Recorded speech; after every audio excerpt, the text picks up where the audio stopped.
ಪ್ರೀತಿಯ ಮಕ್ಕಳಿಗೆ ಕನ್ನಡ ತರಗತಿಗೆ ಸ್ವಾಗತ.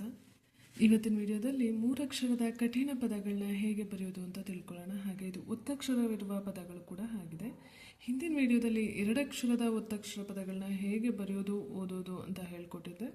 ಅದು ನಿಮಗೆ ತುಂಬ ಯೂಸ್ ಆಗಿದೆ ಅಂತ ಅಂದ್ಕೊಳ್ತೀನಿ. ಈಗ ಮೂರಕ್ಷರದ ಪದಗಳು. ಸಂಸ್ಕೃತಿ, ಸಾ ಬರ್ದು ಅನುಸ್ವರ, ಸಂಸ್ಕೃತಿ ಅಂತ ಹೇಳಿಲ್ಲ, ಸಂಸ್ಕೃತಿ ಅಂತ ಹೇಳಿದ್ದೀವಿ. ಹಾಗಾಗಿ ಮ ಸೌಂಡ್ಗೆ ಅನುಸ್ವರನ ಬರಿಬೇಕು. ನೆಕ್ಸ್ಟ್ ಸಾ ಬರ್ದು ಸ್ಕ್ರೂ, ಸೊ ಸ ಸೌಂಡ್ಗೆ ಸಾ ಅಕ್ಷರ ಬರ್ದು ನೆಕ್ಸ್ಟ್ ಕಾವತ್ತು ಒಟ್ರು ಸೊಳ್ಳೆ ಸಂಸ್ಕೃ ಆಯಿತು. ನೆಕ್ಸ್ಟ್ ತಿ, ಸಂಸ್ಕೃತಿ, ತಾಗುಡಿಸು ತಿ, ಸಾಗೆ S A M S K R U T H I, ಸಂಸ್ಕೃತಿ. ನೆಕ್ಸ್ಟ್ ಸಮೃದ್ಧಿ, ಸಾ ಮ ಸೌಂಡ್ ಬರುತ್ತೆ, ಅದಕ್ಕೆ ಮಾ ಬರೆಯೋಣ. ರು ಸೌಂಡ್ ಬರುತ್ತೆ, ಅದು ಒಟ್ರು ಸುಳ್ಳಿ. ದಾಗುಡಿಸು ದೀಗೆ ಧಾವತ್ತು. ಇಲ್ಲಿ ಉಸಿರನ್ನು ಬಿಟ್ಟು ಉಚ್ಚರಿಸಿರೋದ್ರಿಂದ ಮಹಾಪ್ರಾಣ ಧಾ ಒತ್ತಕ್ಷರ ಬರೀಬೇಕು. S A M R U D H I, ಸಮೃದ್ಧಿ. ನೆಕ್ಸ್ಟ್ ಸಂಕಲ್ಪ, ಸಾ ಬರ್ದು ಅನುಸ್ವರ, ಸಕಲ್ಪ ಅಂತ ಹೇಳಿದ್ರೆ ಸಂಕಲ್ಪ ಮಧ್ಯ ನ ಸೌಂಡ್ ಬರುತ್ತೆ, ಹಾಗಾಗಿ ಅಲ್ಲಿ ಅನುಸ್ವರನ ಬರಿಬೇಕು. ಕಾ ಬರ್ದು ಪಾ, ಫಸ್ಟ್ ಲ ಸೌಂಡ್ಗೆ ಲಾ, ನಂತರ ಪಾವತ್ತು. ಸಂಕಲ್ಪ, S A N K A L P A, ಸಂಕಲ್ಪ. ಎಸ್ ಎಗೆ ಸ, ನ ಸೌಂಡ್ಗೆ ಎನ್, ಕಾಗೆ ಕೆ ಎ, ನೆಕ್ಸ್ಟ್ ಲ ಸೌಂಡ್ ಬರುತ್ತೆ, ಹಾಗಾಗಿ ಎಲ್, ಪಾಗೆ ಪಿ ಎ, ಸಂಕಲ್ಪ. ನೆಕ್ಸ್ಟ್ ಸುಕೃತ, ಸಾ ಕೊಂಬು ಸು, ಕಾಗೆ ಒಟ್ರು ಸುಳ್ಳಿ, ಕೃ ತ, ಸುಕೃತ, S U K R U T A, ಸುಕೃತ. ನೆಕ್ಸ್ಟ್ ಸ್ವಾದಿಷ್ಟ, ಸಾ ಇಡ್ಲಿ ಸಾ ಬರ್ದು ವಾವತ್ ಬರೆದ್ರೆ ಸ್ವಾ ಆಗುತ್ತೆ. ಧಾಗುಡಿಸು ಧಿ, ಷ್ಟ, ಶಾ ಬರ್ದು ಟಾವತ್ತು, ಸ್ವಾದಿಷ್ಟ. S W A D H I S H T A, ಸ್ವಾದಿಷ್ಟ. ಷ್ಟ ಅಕ್ಷರನ ಹೇಗೆ ಎಸ್ ಎಚ್ ಟಿ ಎ ಹೇಗೆ ಬರೆದ್ವಿ ಅಂತ ನೋಡೋಣ. ಷ್ಟ ಅಕ್ಷರ ಬರ್ಕೊಂಡು ಅದನ್ನು ಬಿಡಿಸಿ ಬರಿಬೇಕು. ಶ ಪ್ಲಸ್ ಟ ಪ್ಲಸ್ ಆ, ಷ್ಟ ಆಯಿತು. ಈ ಮೂರು ಲೆಟರ್ಗಳು ಸೇರಿ ಷ್ಟ ಆಗುತ್ತೆ. ಶಗೆ ಎಸ್ ಎಚ್, ಟಿಗೆ ಟಿ ಪ್ಲಸ್ ಆಗೆ ಎ. ಗೊತ್ತಾಯ್ತಲ್ವಾ? ಷ್ಟ ಅನ್ನೋ ಅಕ್ಷರನ ನಾವು ಇಂಗ್ಲೀಷ್ ಲೆಟರ್ಸ್ಲಿ ಬರಿಬೇಕು ಅಂದರೆ ಎಸ್ ಎಚ್ ಟಿ ಎ, ಇಷ್ಟು ಲೆಟರ್ಸ್ನ ಬರಿಬೇಕು. ನಿಮ್ಗೆ ಯಾವುದೇ ಒಂದು ಪದ ಬರೆಯೋದಕ್ಕೆ ಕಷ್ಟ ಆಯಿತು ಅಂದರೆ ಈ ಥರ ಬಿಡಿಸಿ ಬರೆದು ಕಲಿಬೋದು.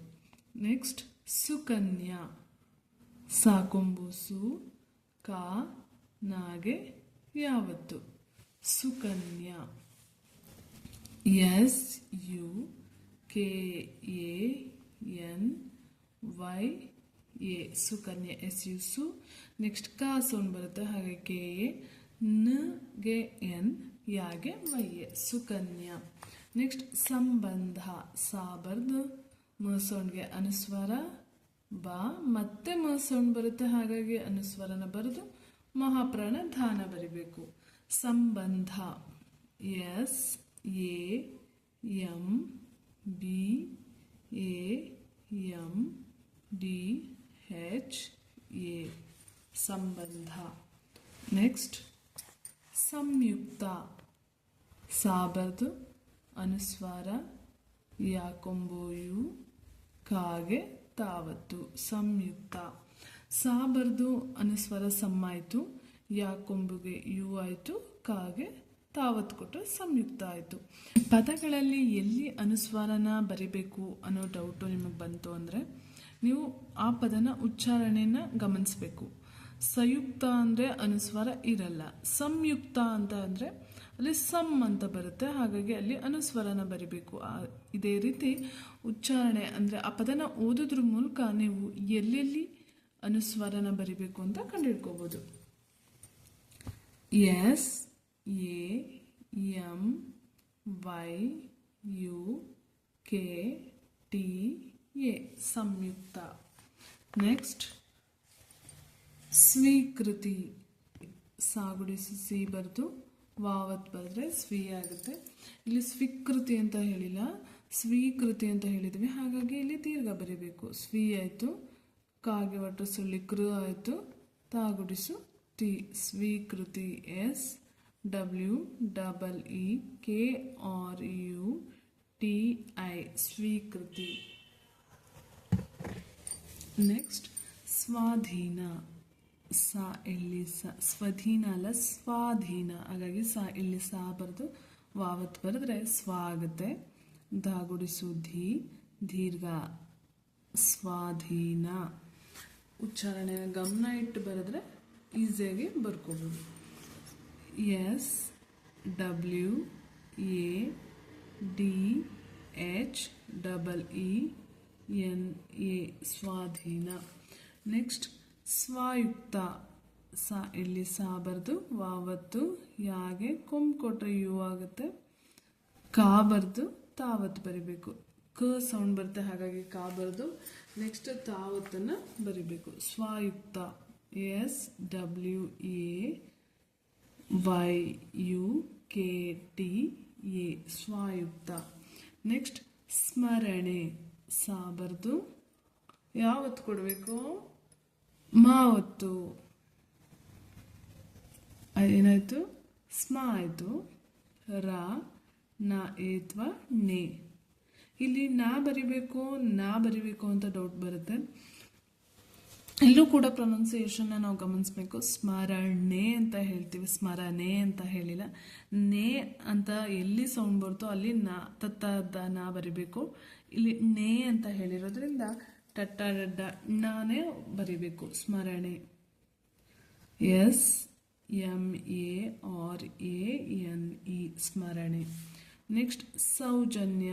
ಸ ಔತ್ವ ಸೌ ಜ ನಾಗೆ ಯಾವತ್ತು ಸೌಜನ್ಯ. ನ ಸೌಂಡ್ ಬರುತ್ತೆ, ನೆಕ್ಸ್ಟ್ ಯಾ ಸೌಂಡ್ ಬರುತ್ತೆ. ಫಸ್ಟ್ ನ ಸೌಂಡ್ನ ನಾವು ಪೂರ್ತಿ ಅಕ್ಷರ ಬರಿಬೇಕು, ನೆಕ್ಸ್ಟ್ ಈ ಸೌಂಡ್ನ ಯಾವತ್ತಾಗಿ ಬರಿಬೇಕು. S O W J A ಸೌಜ ಆಯಿತು.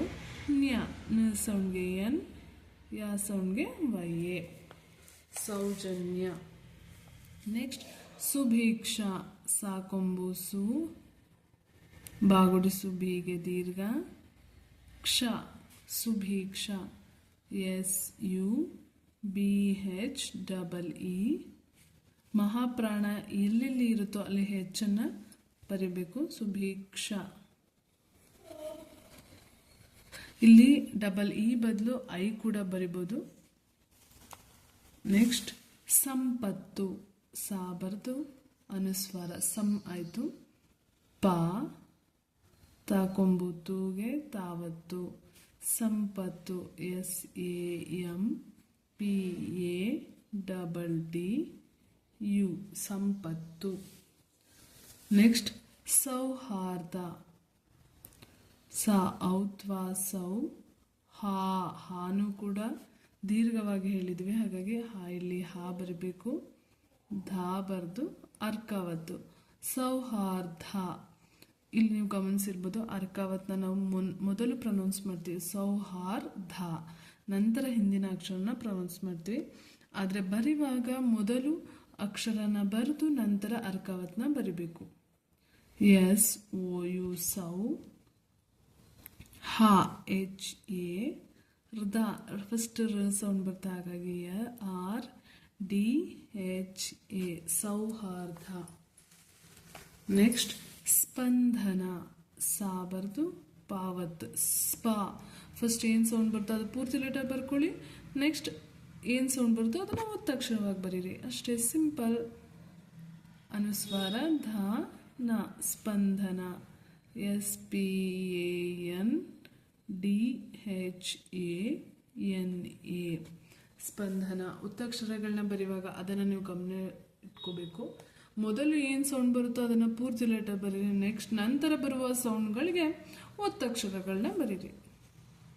ನೆಕ್ಸ್ಟ್ ಸಂಕ್ಷಿಪ್ತ ಸಾ ಬರ್ದು ಅನುಸ್ವಾರ, ಕ್ಷಿ ಪಾ ಬರ್ದು ತಾವತ್ತು. ಸಂಕ್ಷಿಪ್ತ SANKSHIPTA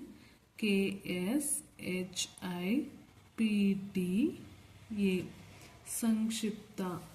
ನೆಕ್ಸ್ಟ್ ಸಂಕೋಲೆ ಸಾ ಬರ್ದು ಅನುಸ್ವಾರ, ಕ ಓತ್ವನ್ ದೀರ್ಘ ಸಂಕೋಲೆ ಅಂತ ಹೇಳಿದ್ವಿ, ಸಂಕೋಲೆ ಅಂತ ಹೇಳಿಲ್ಲ. ಹಾಗಾಗಿ ಎಲ್ಲೆಲ್ಲಿ ನಾವು ದೀರ್ಘವಾಗಿ ಉಚ್ಚರಿಸ್ತೀವೋ ಅಲ್ಲಿ ದೀರ್ಘವನ್ನು ಬರೀಬೇಕು. ಲ ಏತ್ವ ಲೆ SANKOLE ಸಂಕೋಲೆ. ಹಾಗಾದರೆ ನಾವು ಇವತ್ತು ಎಷ್ಟೆಲ್ಲ ಪದಗಳನ್ನ ಕಲ್ತ್ಕೊಂಡ್ವಿ ಅಲ್ವಾ?